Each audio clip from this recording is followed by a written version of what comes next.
Salut à tous les amis, j'espère que vous allez bien. Bienvenue dans cette nouvelle vidéo. Victoire du Barça, les amis, sur le terrain du Paris Saint-Germain. Victoire 3-2.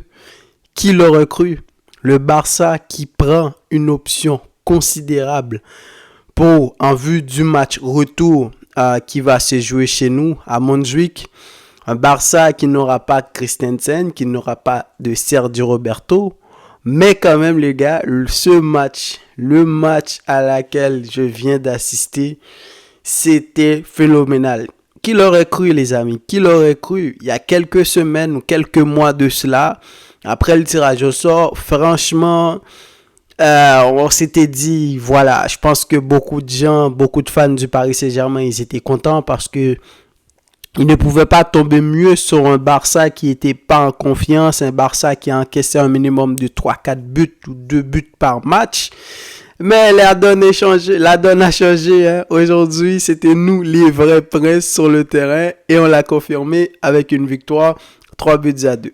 Comme d'habitude les amis, on va commencer par le 11 de départ, mais cette fois-ci le 11 de départ des deux équipes. Pour le Paris Saint-Germain, Donnarumma dans les buts. En défense centrale, Beraldo Hernandez. À droite, Marquinhos. À gauche, Nuno Mendes. Au milieu de terrain, Fabian Ruiz, Vitinha, King Hang Lee. Et en attaque, Asensio, Dembélé et Mbappé. Pour le Barça, Ter Stegen dans les buts. Araujo Koubarsi en défense centrale. Koundé à droite, Cancelo à gauche. Au milieu de terrain, Sergio Roberto, Frenkie de Jong, Gundogan. Et en attaque, Lamine Yamal, Lewandowski et Rafinha. Alors, comme il y avait des doutes sur la titularisation de Frenkie, au final, c'est lui qui a été titularisé. Christensen est resté sur le banc. Xavi avait dit que, Christensen, il était à 100%. On sent clairement que c'était un choix de Xavi de titulariser Frenkie à la place de Gundogan, à la place de Christensen. On aurait pu penser que Sergio Roberto aussi n'allait pas commencer le match. Mais quand tu joues en quart de finale, tu es à l'extérieur, il faut prioriser, il faut t'assurer au milieu de terrain et surtout les très bonnes performances qu'enchaîne Sergio Roberto dans les matchs. C'est tout à fait normal qu'il soit titulaire et aujourd'hui, il a fait un excellent match. Alors les gars, ce que j'ai aimé pour commencer mon analyse, parce qu'il y a tellement de choses à dire et tellement de choses positives, il y a quelques petits points négatifs, mais tellement de choses positives que il va falloir commencer quelque part. D'abord, c'était l'entame de match du Barça. Paris a commencé le match correctement, de la meilleure des manières. Ils sont chez eux et c'est le match aller. Ils ont besoin tout de suite de lancer les hostilités. Donc, pendant les 10 et 15 premières minutes, franchement, Paris était supérieur au Barça. Techniquement, physiquement, est-ce qu'on peut dire dans l'intensité, mais Barça avait du mal surtout avec le ballon. Barça, à chaque fois que Paris attaquait, aussitôt que Barça récupérait le ballon, le Barça perdait la balle aussitôt rapidement. Il y avait une grosse volume. King Hang Lee qui est rentré, Dembélé qui a fait un excellent match, c'était compliqué.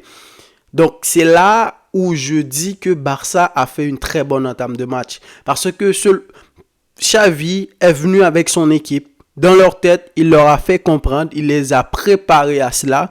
Il leur a fait comprendre que les 15 premières minutes de jeu, c'est ça qui allait être le plus compliqué. Et oui, Paris avait la possession. Oui, Paris pressurait le Barça. Barça avait pas beaucoup d'occasions. Je pense qu'à ce moment-là, c'était 70% de possession de balle, un truc comme ça.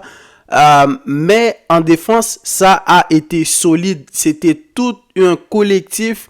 Tu avais Sergio Roberto qui décalait sur le côté pour venir à droite pour aider Koundé dans les phases défensives. Il y avait Lamine Yamal aussi qui a été dénaturé un peu, qui est revenu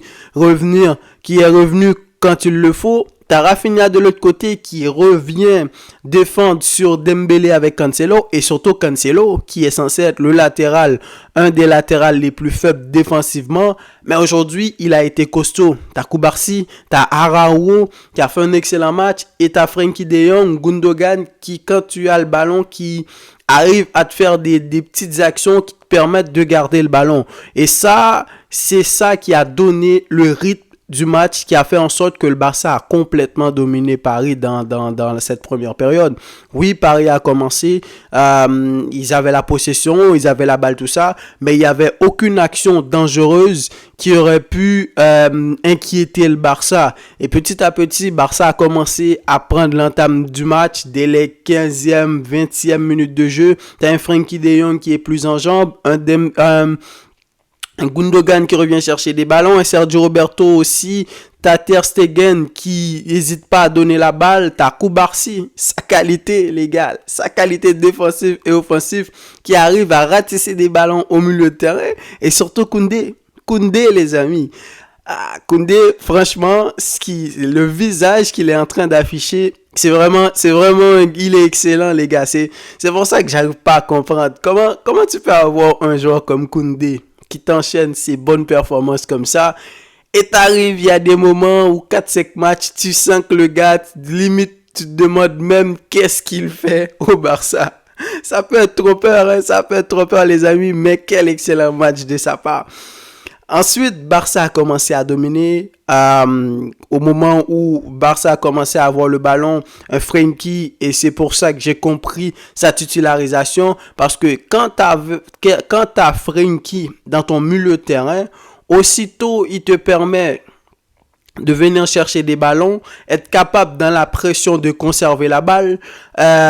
Du coup, quelqu'un comme Gundogan qui revient aussi, mais son rôle c'est plus beaucoup plus derrière Lewandowski pour distiller des ballons.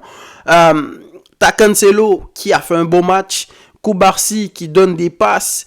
Et à ce moment-là, Barça a commencé à dominer le Paris Saint-Germain. Et à ce moment, tu as senti que le plan de Luis Enrique, ça n'a pas fonctionné parce que le milieu de terrain du Barça, ils ont bouffé des Fabian Ruiz, des Vitinha, comment il s'appelle, King Yang Lee, des Asensio aussi qui revient comme un autre milieu de terrain. On a senti que le Barça était beaucoup supérieur. Dembélé, c'était le véritable danger en première période. Il a vu énormément de ballons, mais à chaque fois, que ça soit Koubarsi, que ça soit Cancelo, que ça soit Rafinha, Sergio Roberto ou Frenkie qui revient tout le temps récupérer des ballons, et ils avaient de la difficulté. Ensuite, sur une très belle action, Barça a une action de Lewandowski qui était en opposition, qui a récupéré un ballon, qui a lancé une passe à Lamine Yamal qui a fait une passe osée. Du coup, une très mauvaise sortie de la Roma, et Rafinha a marqué son but. Et là, je me suis dit, oui, tu as une équipe qui est en maîtrise, qui n'avait pas beaucoup d'action, mais c'était la troisième tir. Rafinha avait une première action, tout ça, il avait tiré, mais Donnarumma avait fait une très belle parade. Et là, à 1-0, je me suis dit, bon, là, on est bon. Même si les gars, comme je vous ai parlé des points négatifs, le seul regret que je peux avoir, surtout en première mi-temps, c'est de ne pas avoir terminé la première période au moins minimum 2-0, parce que c'était clairement possible. Lamine Yamal qui aujourd'hui, je ne sais pas ce qui s'est passé, mais il n'a pas fait un bon match. C'était pas un si mauvais match que ça, parce que il a 16 ans, faut le dire, il est très talentueux. Mais je sentis que Xavi lui a demandé de faire quelque chose de plus, parce que il revenait tout le temps sur le côté et découndé avec Mbappé. Il n'y avait pas que Sergio Roberto. Mais dans les phases offensives, surtout après le premier but du Barça, il y a 2-3 actions claires que si Lamine a beaucoup plus de lucidité, était beaucoup plus calme, Barça aurait mené 2-3-0 direct. Il y a une action où il a tenté une frappe qui n'était pas bon du tout. Il y a une autre action où Lewandowski ou comment il s'appelle, Gundogan est rentré entre les lignes. Il n'a pas fait la passe, il a préféré tirer également, c'était pas bon.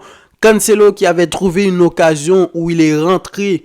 Est-ce que c'était même pas un doublement de passe, un 1-2 entre lui et Lewandowski. Du coup, Lewandowski est allé attendre la balle de la surface de réparation et Cancelo a préféré faire une très mauvaise frappe. Et là, toutes ces actions-là, Barça aurait pu marquer 2-3 buts en première mi-temps. Donc, en début de seconde mi-temps, encore une fois, c'est des choses à laquelle on est habitué avec ce Barça-là. Quand tout se passe bien, il y a des moments où des 5-10 minutes de jeu, l'équipe est en baisse d'intensité, ce qu'on peut appeler le temps faible de l'équipe. Et là, la plupart du temps, dans ces matchs-là, en quart de finale de Ligue des Champions, ça paye cher. En début de deuxième mi-temps, Luis Enrique a fait un changement excellent. Il a fait sortir Asensio, il a mis Barcola de l'autre côté. Et du coup, là, Barça a galéré. En 5 minutes, Barça a encaissé 2 buts et les 2 buts sont venus du côté de Barcola. Barcola qui a pris de vitesse quelqu'un comme Cancelo qui est rentré dans la défense comme dans du beurre. Il y avait même une action où c'est Araujo qui est revenu pour défendre. Très bon tacle d'Araujo. Et là, Barça a encaissé 2 buts. Et à ce moment-là, je me suis dit, bon, ok, on a marqué un but. On n'a pas pu marquer 2-3 buts. Et là, je sentais que ça allait être beaucoup plus compliqué. Un Paris qui marque 2 buts chez eux, ça veut dire que tu as Mbappé qui n'était pas dans son match, qui va recevoir plus de ballons. Et ça va être beaucoup plus compliqué pour le Barça. Et c'est à ce moment-là aussi qu'il faut féliciter Xavi.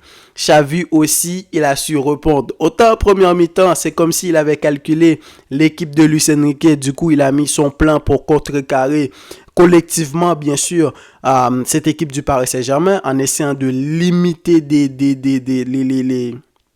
les côtés, hein, parce que le point fort de cette équipe-là, c'est d'être capable de partir en transition avec Mbappé à gauche et Dembélé à droite et surtout Barcola qui était monté après. Mais Barça était en 4-3-3 en phase offensive et en phase défensive, c'était plutôt un 4-4-2 avec Sergio Roberto qui revient aider quelqu'un comme Koundé. Tu as un Rafinha qui revient aider quelqu'un comme Cancelo. Tu as même Lamine Yamal qui revient. Et du coup, tu te retrouves seulement avec Lewandowski en attaque. Et ça a été excellent. Ça a permis plus ou moins au Barça de bien gérer cette équipe du Paris Saint-Germain. Parce que contrairement aux autres matchs, quand on est contre le Real, tout ça, il met Araujo à droite pour essayer de bloquer Vinicius. Non, ce qu'il a fait aujourd'hui, c'était plus collectif, de mettre les gars collectivement pour essayer non pas seulement d'attendre quand Mbappé a la balle pour aller pour avoir une individualité pour l'empêcher de prendre les lignes, c'était plutôt d'essayer d'empêcher à Mbappé d'avoir le ballon et ça a été un consigne payant. Et là, à 2-1, Paris monte en puissance, Paris est dans un temps fort. Xavi a décidé de faire un changement où c'est un changement auquel j'étais pas forcément d'accord. La montée de Pedri et la montée de Joao Félix. Joao Félix est monté à la place de Lamine Yamal. Lamine Yamal qui n'était pas dans un bon match. Et tu as Pedri qui est monté à la place de Sergio Roberto. Et aussitôt, quelques minutes après, Pedri, moi je vous dis que j'étais pas d'accord parce que je me suis dit, Pedri vient de revenir, on sait qu'il est malade. Donc le mettre comme ça, c'est pas comme si Barça dominait le Paris Saint-Germain, c'est pas comme si Barça avait la possession du ballon, mais c'était dans cette optique-là, je pense que Xavi l'a fait rentrer, c'était plus parce qu'il a senti que Paris commençait à prendre l'ascendance, ça a commencé à avoir le ballon, donc tu avais besoin de quelqu'un comme Pedri. Et aussitôt qu'il est monté, il a lâché une passe, limite comme la passe que Joao Félix avait donné à Rafinha dans le match de Las Palmas, je crois, il y a 2 semaines de cela. Et Rafinha, sur un appel, comme il sait le faire, ce genre d'appel entre les lignes, là, il est très dangereux. Et le dosage qu'il a fait pour marquer le but. Donc là, à ce moment-là, je me suis dit, cette soirée-là, elle va être excellente parce que tu mènes 1-0, tu avais la possibilité d'en mettre 3-4, t'en as pas mis. En début de deuxième mi-temps, 5 minutes, après 5-6 minutes de jeu, l'équipe en face, non seulement le coach a fait un changement qui était excellent, et en plus de ça, tu as encaissé 2 buts beaucoup trop rapidement. Et là, tu es sous l'eau, dans ton temps faible, tu arrives à marquer un but. Et ça, c'est le genre de choses qui peut bouleverser ton adversaire. Et à ce moment-là, Barça a pris le dessus. Christensen, encore une fois, est monté à la place de Frenkie. Christensen qui a marqué de la tête. Tous les coachings de Xavi ont été payants ce soir. Il fait monter Pedri. Pedri fait une passe à Rafinha. Joao Félix, quand il est monté, on a senti aussi que c'était plus compliqué. À ce moment-là, Luis Enrique a fait passer Marquinhos en défense centrale. Tu te retrouves à avoir Lucas Hernandez qui était dans la difficulté face à quelqu'un comme Joao Félix. Et il te montre Christensen qui, sur un corner, a marqué de la tête, qui a donné le but de la victoire pour le Barça. Franchement, les gars, je me suis régalé.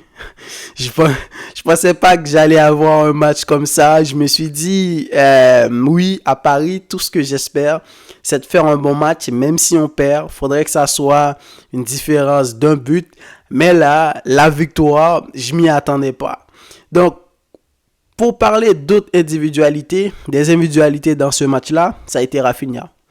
Quel match de Rafinha. C'est pour ça que parfois, quand je viens ici, je parle de Rafinha, autant je suis content dans ses performances et autant aussi je suis mécontent parce que il a tellement de qualité, il t'amène tellement de choses que tu te dis c'est pas normal qu'il passe à côté de certains de ses matchs. Non seulement aujourd'hui, il a marqué 2 buts. Donc, ça veut dire que tu avais un Rafinha tranchant sur le côté gauche. Sur le côté gauche, on dirait le Rafinha de Leeds aujourd'hui. Quand il partait, à chaque fois, il bouffait Marquinhos dans la vitesse. Il suffisait de voir à chaque fois que Cancelo le lançait, il bouffait la défense du Paris Saint-Germain dans la vitesse. Défensivement, il a apporté énormément pour revenir aider Cancelo pour intercepter des ballons dans les pieds de Kylian Lee ou Vitinha ou Dembélé ou Barcola en deuxième mi-temps. Et dans les apports offensifs, il faisait énormément d'appels. À un moment donné, quand les gars hésitaient à lui donner les ballons, tu sentais qu'il était énervé parce que tu sentais qu'il avait l'envie aujourd'hui de faire beaucoup plus que ça. Et il a terminé homme du match. C'est homme du match complètement mérité. C'était un très grand match. Alors il est sorti. Il était quand même pas content. On peut le comprendre. Tu es dans un bon match et le coach décide de t'enlever. Et ça, c'est quelque chose que peut-être il pouvait pas comprendre. Mais le changement aussi de le faire sortir, tous les choix de Xavi ont été excellents. Frenkie, il l'a fait sortir. Non seulement Christensen est monté, il a marqué, mais Christensen à ce moment-là t'amène ce premier rideau défensif dont tu avais besoin dans les balles aériennes, tout ça pour bloquer, pour ratisser, pour empêcher à l'équipe adverse de te poser des problèmes. Mais la montée de Ferran Torres aussi, c'était dans l'optique pour la fin du match. Parce que à ce moment-là, Rafinha avait tellement donné dans ce match-là que tu commençais à sentir un baisse de régime. Il y avait un contre-attaque où il est passé, un appel de balle qu'il avait fait dans un 1 contre 1 avec Beraldo, je crois. T'as senti qu'il avait de la difficulté. Le Rafinha de la première mi-temps, il aurait bouffé Beraldo vite fait. Donc là, Xavi a fait monter Ferran Torres sur le côté droit, du coup pour revenir, non seulement passer très vite en transition quand le Barça attaque, et revenir aussi pour défendre. La montée de Joao Félix, c'était plus dans un style d'individualité aussi, donc t'as Cancelo et Joao Félix qui va monter, coller la ligne, du coup poser problème à cette équipe du Paris Saint-Germain. Donc voilà. Ensuite, t'as Lewandowski. Lewandowski n'a pas marqué aujourd'hui, mais pour moi, il a fait un excellent match. Excellent match de Lewandowski. Je sais que c'est en tant que numéro 9, la priorité, il faut marquer des buts, même s'il avait la possibilité. Il a fait une tête où Donnarumma est sorti n'importe comment. J'avais pas compris comment il est sorti. Heureusement pour eux, Nuno Mendes était là pour enlever la balle. Il a marqué une tête. Ça, là, j'avais pas compris. Là, c'était dans la précipitation. Un centre de Lamine Yamal pour lui. À ce moment-là, Barça était mené 2-1, je pense. Et un centre de Lamine Yamal pour lui. Malheureusement, il a manqué sa tête. Mais, à part cela, il a été excellent. Lewandowski a participé dans presque toutes les actions de but. Sauf le deuxième but de Rafinha. Ils ont fait le centre. Mais tous les actions qui amènent au corner pour le Barça, qui mène le but de Christensen, c'est lui. Le premier but qui amène la passe de Lamine Yamal, c'est lui qui était entre les lignes, venir chercher des ballons. Et ça, son jeu sans ballon, les balles aériennes, les duels aériens, il les a presque tous gagnés contre cette défense-là. Donc, franchement, sur la ligne d'attaque, il était extrêmement important. Et surtout, balle au pied, quand il recevait la balle, pour lui prendre le ballon, il fallait faire faute. À plusieurs reprises, tu as senti que Lucas Hernandez, des Beraldo, tout ça, Marquinhos, ils avaient de la difficulté à lui prendre le ballon et du coup, ils étaient obligés de faire faute. Et ça t'amène un plus dans ton équipe. Dommage qu'il n'a pas marqué un but aujourd'hui, mais son match, ça a été excellent. Un but simplement aurait été, je dirais, bon, Rafinha a tellement bien joué aujourd'hui qu'on ne pourrait pas dire que Lewandowski a été homme du match, mais c'était un bon match. Gundogan, très bon match, encore une fois de sa part. Sa supériorité technique, quand tu as quelqu'un avec de l'expérience comme Gundogan dans ton milieu de terrain, franchement, ça change la donne. Dommage, il n'a pas été si dangereux que ça, parce que le Gundogan qui se projette dans la surface, qui va te mettre des tirs, qui va te faire des passes intéressants, ils sont chanceux les Parisiens, donc mais quand même c'était un bon match. Koundé, encore une fois, excellent match. Koubarsi, la dernière fois contre le Napoli, tout ça, on se disait bon, c'était quand même Osimhen en face, qui a fait une seule saison l'année dernière, tout ça, une saison excellente, mais ils n'ont pas pu le vendre. Le Napoli, le président voulait le garder. Mais vu la situation du Napoli cette saison, on sentait que Victor Osimhen était en baisse de régime. Donc on s'est dit, c'est pas si excellent que ça. Mais aujourd'hui, ce qu'il a fait, que ça soit sur Dembélé et Mbappé, il les a pris tous les deux quand il le fallait. Quand Mbappé dézonnait, il est allé agresser, harceler Mbappé. Il y avait même une action que j'ai aimée. Mbappé qui a fait un appel de balle, malgré qu'il était hors jeu. L'action a continué. Qui est revenu tacler Mbappé, c'était Koubarsi. Et ça change tout. Ça change tout. Vraiment, c'est lui qui est venu et il a complètement changé la défense du Barça.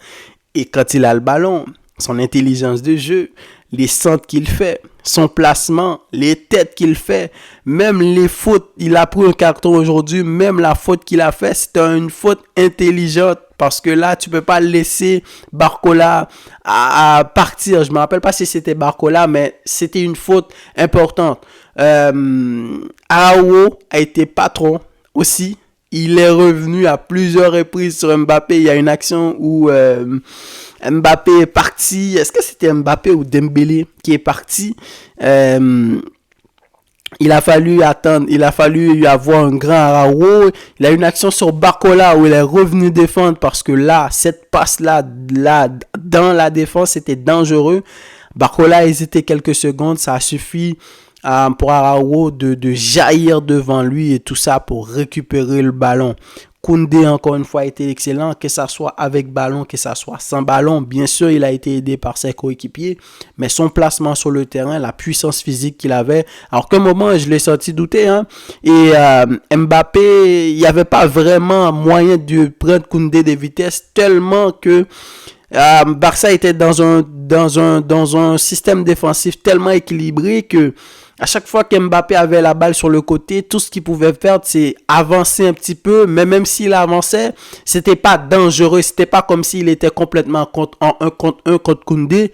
Et à chaque fois, vous avez vu, il a dû revenir et faire des passes en retrait, tout ça. Et ça a été excellent. Bon, Dembélé qui a fait un excellent match contre nous. C'était le gars le plus dangereux du Paris Saint-Germain aujourd'hui. Il a marqué un très beau but. Et en plus de ça, il a célébré. Dembélé a célébré. C'est dans un petit moment de faiblesse, comme je l'ai dit.